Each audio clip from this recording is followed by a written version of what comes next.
தமிழ் மக்கள் அனைவருக்கும் வணக்கம். இது ஆன்லைன் தமிழ் சேனல். நான் உங்கள் அனு. இந்த வீடியோல பிட்காயினை பற்றிய சுவாரஸ்யமான மற்றும் உண்மையான தகவல்களை பற்றி நாம பார்க்க போறோம். இதுவரைக்கும் ஆன்லைன் தமிழ் சேனலுக்கு சப்ஸ்கிரைப் பண்ணாதவங்க இந்த வீடியோக்கு கீழே இருக்கிற ரெட் கலர் சப்ஸ்கிரைப் பட்டனை கிளிக் பண்ணி சப்ஸ்கிரைப் பண்ணிக்கோங்க. கூடவே அந்த பெல் பட்டனையும் கிளிக் பண்ணிக்கோங்க. தினம் தினம் புத்தம் புதிய வீடியோக்கள் உங்களுக்காக காத்துக்கிட்டு இருக்கு.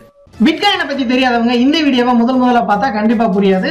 இதுக்கு முன்னாடி பிட்காயின் என்ன அப்படின்னு ஒரு வீடியோ அப்லோட் பண்ணியிருக்கேன். அந்த வீடியோவை பார்த்த பிறகு இந்த வீடியோவை பார்த்தீங்கன்னா நான் சொல்ற தகவல் மிகவும் சுவாரஸ்யமாக இருக்கும். அந்த வீடியோவோட லிங்க் டிஸ்கிரிப்ஷன்ல இருக்கு, கிளிக் பண்ணி செக் பண்ணி பாருங்க. ஓகே, இப்போ டைரக்டா பாயிண்ட்க்கு போகலாம்.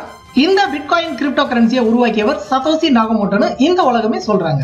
இந்த வருடம் அதாவது அக்டோபர் 21, 2017 அன்று சதோஷி நாகமோட்டோவோட ஓன் வாலெட்ல $5.9 பில்லியன் அளவுக்கு இருக்கும்னு சொல்லப்படுது. இந்த பிட்காயினை ஒரு அரசாங்கமோ அல்லது ஒரு தனியார் நிறுவனமோ இந்த பிட்காயின் கிரிப்டோ கரன்சியை கண்ட்ரோல் பண்ண முடியாது.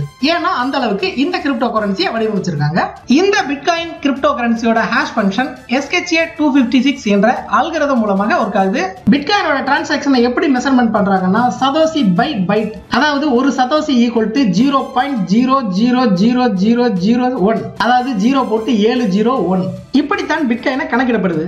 அதாவது 10 கோடி சதோஷி ஈக்குவல் டு ஒரு பிட்காயின். இந்த வருடம் அதாவது செப்டம்பர் 2017 அன்று வரை 16.5 மில்லியன் பிட்காயின்கள் உருவாகி வெளிவந்துள்ளதாக சொல்லப்படுது. ஆனால் அதிகபட்சம் 21 மில்லியன் பிட்காயின்கள் மட்டுமே உருவாக்க முடியும்னு சொல்லப்படுது. 16.5 மில்லியன் பிட்காயின்கள் உருவாகி வெளிவந்ததில் 64% பிட்காயின்கள் பயன்படுத்தாமலே இருக்கிறதா. இதற்கு பல காரணங்கள் சொல்லப்படுது. அதில் ஒரு முக்கிய காரணமாக பாஸ்வேர்டை மறந்திருக்கலாம்னு சொல்றாங்க. ஒவ்வொரு 10 நிமிடத்திற்கும் ஒரு புதிய பிட்காயின்கள் உருவாகிறது. இதுவும் பிட்காயின் வளர்ச்சிக்கு ஒரு முக்கிய காரணமாக சொல்லப்படுது. உலகத்தில் நடக்கும் அனைத்து பிட்காயின் டிரான்சாக்ஷனும் பிளாக் செயின் என்ற இணையதளத்தில் மிகவும் வெளிப்படையாக வெளியிடப்படுகிறது. இந்த டிரான்சாக்ஷனை யார் வேண்டுமானாலும் பார்க்க முடியும். கூகுள் நிறுவனம் ரிச்சர்ட் பிராசன் பிளாக் செயின் பிட்காயின் வாலெட்டுக்கு $40 மில்லியன் இன்வெஸ்ட் பண்ணியிருக்கதாக சொல்லப்படுது. பிளாக் செயினோட லெஜர் டெக்னாலஜியை டாப் 10 இன்வெஸ்ட்மெண்ட் பேங்க் யூஸ் பண்ணதுல சுமார் 8 முதல் $12 பில்லியன் அளவுக்கு அவங்க ஸ்டோர் பண்ணி இருக்காங்கன்னு சொல்லப்படுது. இதுவரைக்கும் 62 வங்கிகள் இந்த பிளாக் செயின் என்ற டெக்னாலஜியை எக்ஸ்பெரிமென்ட் பண்ணி பார்த்திருக்காங்களாம். அமெரிக்காவில் 2015ஆம் வருடம் பிட்காயின்ல வந்த இன்கமுக்கு 802 பேர் தான் டாக்ஸ் பே பண்ணிருக்காங்களாம். பிட்காயின் உருவான காலத்திலிருந்து செப்டம்பர் 2017 வரை ஹெட்கப் என்ற இணையதளத்துல 16.3K பிட்காயின் ஸ்ட்ராட்டஜிஸ் இருக்குதுன்னு சொல்லப்படுது.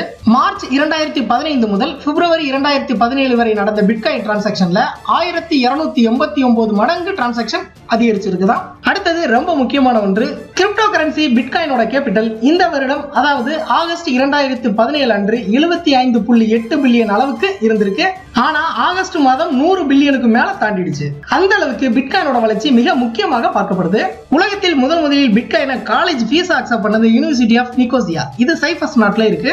Del, Microsoft, Expedia, Overstock, Dish Network இவங்க எல்லாரும் உலகின் மிகப்பெரிய கம்பெனிகள். இவங்களும் பிட்காயின் பேமெண்ட் அக்செப்ட் பண்றாங்க. இது மிகவும் குறிப்பிட வேண்டிய விஷயம். 2017ஆம் ஆண்டு மட்டும் ஜப்பானில் 3 லட்சம் ஸ்டோர்களில் பிட்காயின் அக்செப்ட் பண்ணிருக்காங்க. இது உலகின் மிகப்பெரிய விஷயமாக பார்க்கப்படுது. ஏப்ரல் 1, 2017 முதல் ஜப்பான் நாட்டில் இந்த பிட்காயினை லீகல் பேமெண்டா ஏத்துக்கிட்டாங்க. இது உலகமே திரும்பி பார்க்கப்பட்ட விஷயம். இந்த வருடம் ஆகஸ்ட் 2017 7ஆம் தேதி முதல் 14ஆம் தேதி வரை 15 பில்லியன் அளவுக்கு பிட்காயின் மார்க்கெட்ல இன்வெஸ்ட் பண்ணிருக்காங்க. இது குறிப்பிட வேண்டிய விஷயம். அதே போல ஆகஸ்ட் 14, 2017 42% என்ன அக்கௌண்ட்ல பிட்காயினை பை பண்ணிருக்காங்க. எதனால இவங்க அதிகமா பை பண்ணிருக்காங்க அப்படின்னா ஜப்பான்ல பிட்காயினை லீகல் கரன்சியா அக்செப்ட் பண்ணதுனாலதான். நவம்பர் 2016ஆம் ஆண்டு விக்கிலீக்ஸ் 4000 பிட்காயின்களை டொனேட் பண்ணிருக்காங்க. இந்த ஆண்டு செப்டம்பர் 2017 அதோட மதிப்பு 4024 பிட்காயின்களாக உயர்ந்திருக்கு.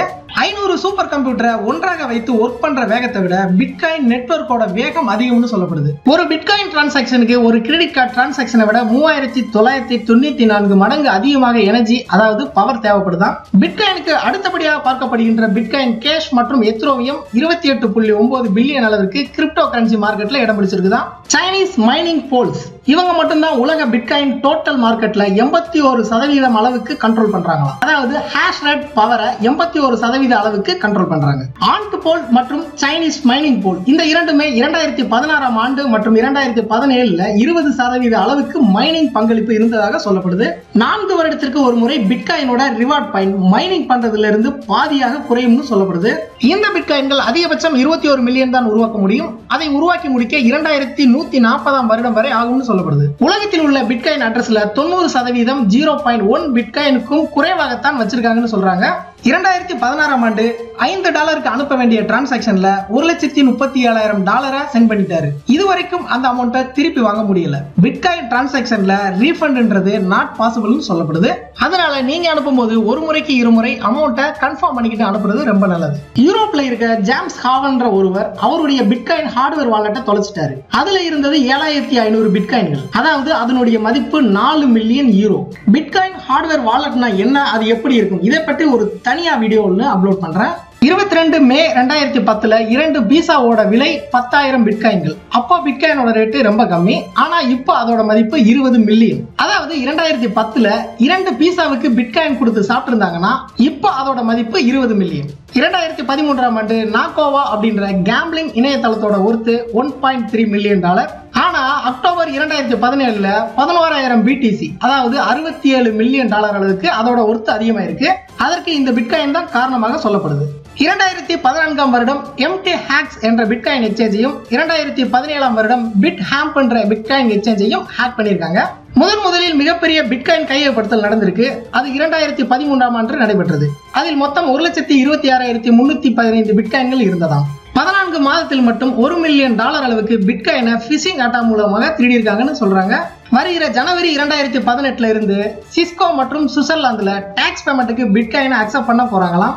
2013ஆம் ஆண்டு தாய்லாந்துல பிட்காயினை பேன் பண்ணிருக்காங்க.